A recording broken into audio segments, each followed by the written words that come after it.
তোর কথা শুনে বুকের ভেতরটা আমার শীতল হয়ে গেল বে। এতক্ষণ আমি বুঝতে পারছি যে এখনকার মেয়েদের ছাড়পত্র কেন এত বারবার হচ্ছে। মেয়ের মায়ের জন্য ওরাই তো আসল ভেলেন বে। মেয়েদের সংসার ভাঙার পেছনে সম্পূর্ণ 100% ওর মারা দায়ী থাকে বে। বুঝছি না ওরা হবে তা গ্রাম বিয়ে দিতেই বা কে বলে ওদিকে। বিয়ে তো মা বাপের দিবেই রেখে পা, মেয়ে শেয়ানা হয়ে গেলে মেয়েকে আর ঘরে ভরে রাখবে, বিয়ে তো দিবেই। তা দিয়ার পরে আবার এরকম ঝামেলা করছে কেন তাইলে? শোন খেপা, আমি তোকে একটা কথা বলি, তোর হুঁশ বুদ্ধিটা একটু কম, বুঝলি তো, ওই জন্য তোর বুঝতে দেরি হয়েছে। তুই বুঝছিস অথচ লেটে বুঝছিস। তাই নাকি? লেটে বুঝছি আমি? আকুশ, মেয়েরা হচ্ছে সুখের পয়রা, বুঝলি তো। যেখানে সুখ পাবে সেখানে ওরা বাসা বাঁধার চেষ্টা করবে। বে তা আমি ওর স্বামী যাবে, স্বামীর ঘর ছেড়ে পালাবে? পুরুষ মানুষ বোকা হয়, মেয়ে মানুষ বোকা হয় না, বুঝলি তো। তুই তোর বউয়ের স্বামী হয়েছিস তা কি হয়েছে, কিন্তু তোর বউ যে তোকে মন থেকে সে ভাতার বলে স্বীকার করেনি। তাই নাকি? তাহলে কি স্বীকার করলি সে? তোর বউ তো আগে তো তোর সাথে সংসার করেনি, তোর সাথে প্রথম বিয়ে হয়ে প্রথম সংসার করতে এলো। আর সে যখনই 6 মাস থাকার পরে বুঝতে পারলো যে আমার লাইফটা এইভাবে কাটবে, এ হারামি বৈদ্যুৎ একটা 1200 না দেবে আমাকে জামদানি শাড়ি কিনে দিতে, না দেবে আমাকে কানের জিনিস কিনে দিতে, না দেবে আমাকে পায়ে তোড়া কিনে দিতে, না আমাকে 3 বেলা ভালো মন্দ খাইতে পারবে, আবার রাতেও ঠিকঠাক ভাবে আমাকে লাগাইছে না, রাত করে বাড়ি আইছো কেলা চোদা, এর সাথে থাকলে হবে না। চিট করে ফেলি আর মুখে মুচি দিয়ে আমাকে মায়ের বাড়ি পালাইতে হবে। আমার ভাতার পাক্কা 12 চোদা, এর কাছে জীবনে কোনো সুখ শান্তি পাবো না, তাই আলাই আলাই পথ দেখি আমি। তাই মায়ের বাড়িতে এসে সবকিছু তার মাকে বলে দিয়েছে, মা তুই জামাই আমাকে জড়িয়ে ধরে রাখতে করে না। পালাবে মা তো আবার ওই সমস্ত কথা মেয়ে হয়ে বলতে পারে? তাহলে আমি তোকে মিথ্যে কথা বলছি নাকি? না তুই সত্যি বলছিস, তবুও একটু ডাউট হচ্ছে। এখন আমি কি করবো তুই বল? পুরুষের জাগ্রত লিয়া শ্বশুর বাড়ি ফিরে যা, আর তাদের সমস্ত অন্যায় মাথা পেতে মেনে দেয়, তারা কোথায় কদ্দূর যেতে চাইছে তুই একবার দেখ। পথের দেখায় আমি পথে নেমেছি, হাই রে সুখের কলি আজও ফুটেনি, পরাণ কইলা বলো ভুইলা যায় না, সাকি রইল চন্দ্র সূর্য ছাইরা জামুনা, ছাইরা জামুনা। আসসালামু আলাইকুম শ্বশুর আব্বা। শালাকে না বা হাতে করে শালা ডান গালে চড় মারবো, চিনিস তোমাকে? গুদমারানি ভাই ফাদা কাবেলি ছোড়া, কে শ্বশুর আব্বা তোর? গাল পাকা মাঝে নাকি? কদিন আগে খেতে গেছিলি না, 1000 টাকা দিলাম, হাত পেতে তোর বউ টাকাটা নিলো, মানে আমার শাশুড়ি। তারপরে এসব কি উল্টো পাল্টা কথা হচ্ছে না? টাকাটা আমার পাইতে যাবে নাকি? কি ব্যাপার, কি ও বোকাচোদা এখানে কি করছে? এমএলএ সাহেবের মেয়ের সাথে কুকাজ করছিল না, মেরে খেতে দিল না। বন্ধু হয়ে এরকম কথা বলতে পারছিস তো? তো এরকম কথা শোনার কাজ করছিস দিবে। ও এখন কি বলতে চাইছে কি? ও এখন বলতে চাইছে এমএলএ সাহেবের মেয়েকে ভালোবাসা বিয়ে করবে। তো তোকে বলছি কেন এসব কথা? ও এমএলএ সাহেবের বউ আমার কাছে আছে না, সেই জন্য আমার বউকে পটি পাটি ও বলতে চাইছে যে ওর মেয়েটাকে নিয়ে দিতে। বে পটি পাটি কি বলছিস? আমি তো মেয়েটার জন্য কত মার খেয়েছি, কত গাল খেয়েছি, আমার বাবার উপরে কত অত্যাচার করেছি। আবার পটানো পটানো মানে? পটানো তো আগে থেকে আছে। পটানো তো আগে থেকে আছে, আমাকে বলা কি দরকার? এমএলএ সাহেবের কাছে চলে যাবে, বলগা বল তোমার মেয়েটাকে আমার হাতে তুলে দাও, তাহলে তোর কোনো হেল্প করবে না। ও আবার কি হেল্প করবে? ও তো নিজের জানলেই ও ব্যস্ত। তুই যদি অত মেয়েটাকে ভালোবাসিস তো অত বিচলা পুরুষে চলে যা, সেখানে দিল্লি চলে যা। তুই কি বলছিস বল? আমি তোর কথা শুনতে চাই, আমি ওর কথা শুনতে চাই না। আমার কথা শুনলে আমাকে টাইম দিতে হবে, অত তাড়াহুড়ো করে বললে হবে না। তোর এই 2 মাস থেকে টাইম হচ্ছে না, আর তোর বউকে বলতে পারছিস নাকি তোমার মেয়েকে লিয়া না এখানে? দেখেছি ভাই তোমরা জোর জবরদস্তি করছে। কাদা টেনশন পেছু ছাড়ছে না ফাদা। আমি এখন কি করবো বল? তো তুই টেনশন না করে চলে যা শ্বশুর বাড়ি, আর তোকে যেটা বলে দিচ্ছি যা হবে তাই করে দেবে। ঠিক আছে, কালকে আমি এখানে বসে থাকবো, এখানে সে যা বলার বলবি, ঠিক আছে? কি ঘটেছে কি না ঘটেছে। ঠিক আছে তাহলে আমি চললাম, বেশ যা।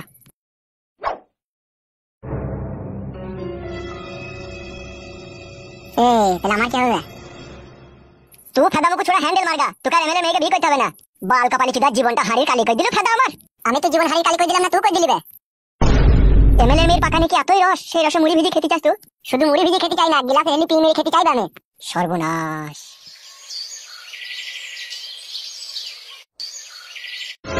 সব দোষ এই কেলাচোদার। কেলাচোদা তো কোনো জিনিস তাকিয়ে দেখে না, না দেখে শুনে যে মেয়েটার বিয়েটা দিয়ে দিলি। ও না আসছিল, দেখলি না কোন বাড়িতে দিচ্ছি কি না দিচ্ছি।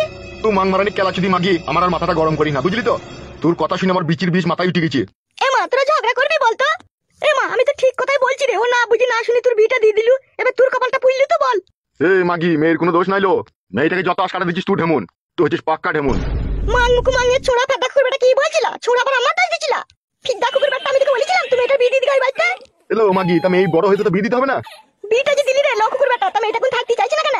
অতক্ষণ বয়স হালকালো খান কি তোকে বুঝাইতে হবে না? তোর মেয়ে তোকে জমাইটা বাড়ি এলো, তাকে গাল গালা যদি মা ধর দি তুই খেদি দিলি। খান কি দেখুন কেলামও মারাইছে, কেলিয়ে দেবো না খান কি বাড়ি থেকে তাড়িয়ে দেবো, চিনি না তো আমাকে। ও ফেদা কুকুর বেটা, তো সেটা তো জমাই দই রে কাদা কুকুর বেটা, আমার কি দোষ? আমি কি জমাইকে বলেছি নাকি বাড়ি থেকে পালাইতে? সে মান মুখ মাঙে ছোড়াতে চরম বরম করে রাত দিকে বাড়ি থেকে বেরিয়ে পালিয়ে গেল, তাহলে আমি কি করবো রে? ও তো জমাই বাবা চলে এসে তো। আরে কাদা কুকুর বেটা, তোর কি লজ্জা শরম নাই? তো আবার এসেছিস? কি রে জমাইকে কি গাল দিচ্ছিস তুই?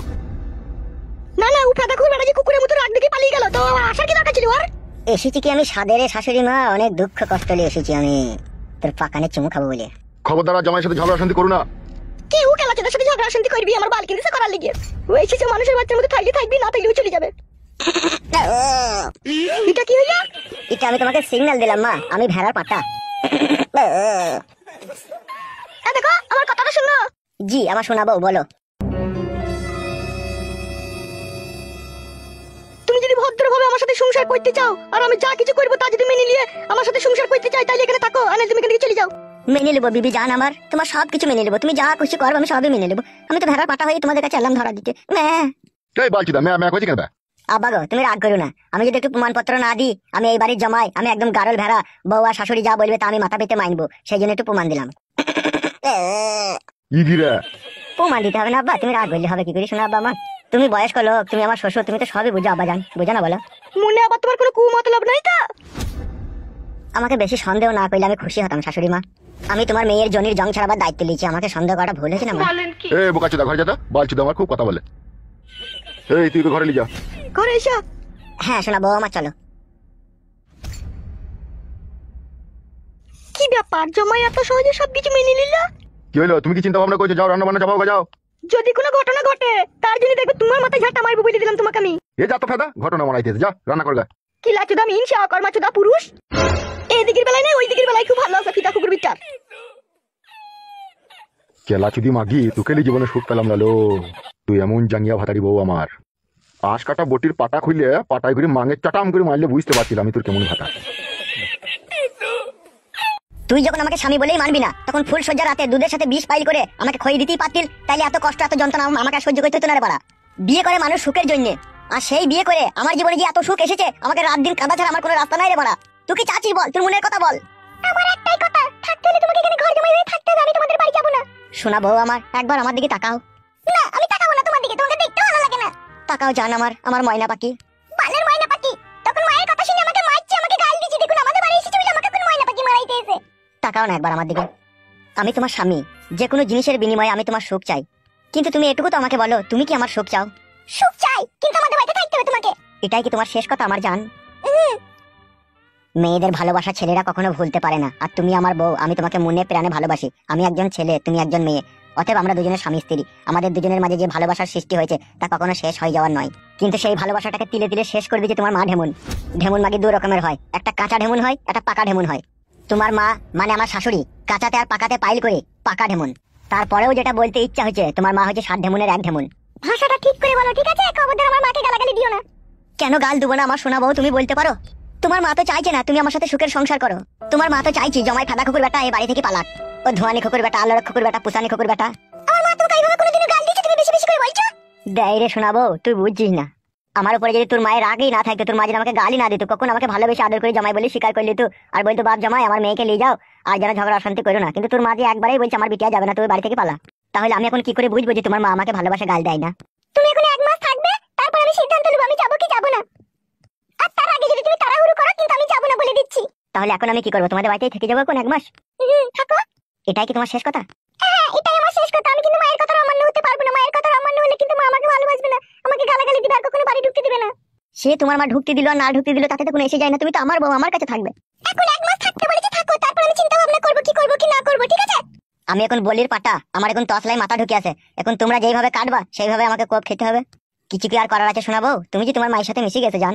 ফালতু বকো না, তুমি ঘরে যাও ঠিক আছে? আমার একটু বাইরে কাজ আছে, আমি কাজ সেরে এখনই আসছি। কি কাজ আছে তোমার বাইরে? এখনই আসছি বললাম না, অত কৈফিয়ত দাও কেন? সব জিনিস হয়ে গেলে তোমার সাথে সংসার করতে চাই না, থাকতে চাই না, বাল আমার। বেশ বেশ জান আমার, তুমি যাও, আমি ঘরে থাকছি।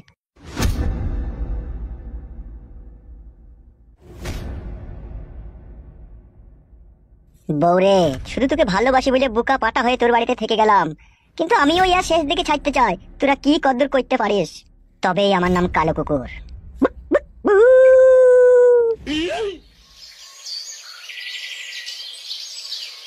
কেন তুমি আমাকে ফাঁকি দিয়ে অন্য ছেলেকে বিয়ে করলে? কেন তুমি 2 মাস ধৈর্য ধরে থাকতে পারলে না? আমি কেরালা থেকে বাড়ি এসেই তো তোমাকে বিয়ে করতাম।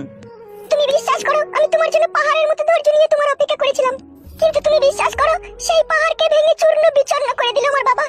বাবাই বললো ভালো ছেলে, জাত বংশ, মাঠে সামমাশালা যে জমি জায়গাতে ছেলেটা ভালো ব্যবসা করে, আবার ওর বাবা লটারিতে টাকা পেয়েছে, সেই বলে আমাকে ভুলিয়ে বাঁচিয়ে ওই ছেলেটার সাথে বিয়ে রাজি করাইলো, কিন্তু আমি রাজি হতে চাইনি। তারপরে বাবা বললো তুই যদি বিয়ে না করতে চাস তাহলে কিন্তু আমি গলায় দড়ি দিয়ে আত্মহত্যা করবো। কিন্তু তুমি বিশ্বাস করো, আমি বাবার জীবনের কথা ভেবে আমি এই বিয়েতে রাজি হয়েছি। বিয়েতে রাজি হয়েছি ঠিকই, স্বামীর ঘর করছি ঠিক আছে, কিন্তু মাথাকে এখনো মন দিইনি, মন কিন্তু তোমার কাছে পড়ে আছে আমার। তা এখন কি করবে, কি সিদ্ধান্ত নিয়েছো তুমি? ওরা কোথায় গেল? 1 ঘন্টা হয়ে গেল, কোনো বাড়ি আসছে না কেন? ও কোনো আর বান্ধবীর সাথে দেখা করতে গেলে তো এতক্ষণ চলে আসতো। কি ব্যাপার, কি ওরা আসছে না, তখন হয়ে গেল। এমন একটা মেয়েকে বিয়ে করলাম, কাটার জীবনটা কয়লা করে দিল। তাই নাকি আমার জান? একবার তাকাও আমার দিকে। আমার মনের ভিতরে কত আশা ছিল তোমাকে বিয়ে করে আমার ঘরের ভিতরে খাটের উপরে তোমার সমস্ত কিছু খুলে দিয়ে তোমাকে মনে প্রাণে আদর করব। কিন্তু সেই আশাটা পূরণ হবে প্রচন্ড ভয়ে ভয়ে, কেউ আসছিল কি এরকম মনে হবে, যেহেতু তোমার বিয়ে হয়ে গেছে। তুমি কোনো চিন্তা করো না, মন থাকবে ভাতারের কাছে, জৈবন থাকবে তোমার কাছে, তোমার আবার চিন্তা কিসের? তোমার যেটা দরকার তুমি ঠিকই পেয়ে যাবে। আর তোমার জন্যই আমার স্বামীকে আমি বলে দিয়েছি যে আমি তোমাদের বাড়িতে থাকবো না, আমি এখানে থাকবো। আর থাকতে হলে তোমাকে এখানে থাকবে, আমি শুধু এখানে থাকছি শুধু তোমার জন্য, শুধু তোমাকে ভালোবাসি বলে এখানে আমি থাকবো। আর এখানে থাকলে তোমার সাথে আমার সবসময় দেখা হবে, কথা হবে, সবই হবে। সত্যি জান, তোমার মতো ভালোবাসার মানুষ পাওয়া ভাগ্যের ব্যাপার আছে। এসো না জান, একবার কাছে এসো। তোমাকে বুকের ভিতরে জড়িয়ে রেখে মনে হচ্ছে তুমি আমারই বউ, তুমি আমারই বউ। আমার মনে হচ্ছে তুমি আমারই স্বামী। তোমাকে লাগাইতে খুব ইচ্ছা হচ্ছে জান। মেন্স হয়েছে, কাল রাতে 2 দিন পরে লাগাবে। বেশ শোনা আমার, তোমাকে জড়িয়ে ধরেছি বলে বুকের ভিতরটা চমচম করছে জান আমার। মনে হচ্ছে কাদা বাপ লাগাছে গলায় দড়ি দিয়ে খাটার পট বাড়ি খাই। এই জীবন রাখতে আর ইচ্ছা হচ্ছে না। শালা কি মুসিবতে পড়লাম রে বাপ, ভেতরটা আমার গরম ডিমের মতো সিদ্ধ হয়ে গেল ফেটা। এই একটা মেয়ের লেগে, শুধু আমার এই বইয়ের লেগে। উফ, এত নিষ্ঠুর আর পাষাণ হৃদয়ের হয়েও না ভগবান, একবার তোমার এই বান্দার মুখ পানে তাকাও। কি করবো মানে কিছুই বুঝতে পারছি না। একটা দুঃখের গানই গাই এই দুঃখের সময়। কিছু কিছু হারামের জীবনে ভালোবাসা চাটাই ভুল, সারাটা জীবন ধরে দিতে হয় তবু সেই ভুলের মাসুল। বউকে আমার ভালোবেসে বিয়ে আমি করলাম, বউ যে আমার শুনে না কথা, মনে দেয় দুঃখ। সেই দুঃখ বুঝে নয় আমার বাবা মা শ্বশুর শাশুড়ি, শুধু বলে জামাই খারাপ, শুধু বলে জামাই খারাপ। নিজের মেয়ের কখনো সে দোষে দেয় না, আমি কিছু বললে পারে চোখ তোলে কপালে। রেগে গিয়ে শাশুড়ি বলে, শোন ফেদা খোকুর বেটা, আমার মেয়ে তোর ভাত খাবে না, ডিভোর্স দে আমার মেয়েকে, তোর থেকে ভালো পাত্র আছে আমার হাতে। কিন্তু শাশুড়ি ঢেমুন বুঝলো না আমার বুকের ব্যথা, এই বুকে আছে শুধু তার মেয়ের ভালোবাসা। তাই নাকি কাদা কুকুর বেটা?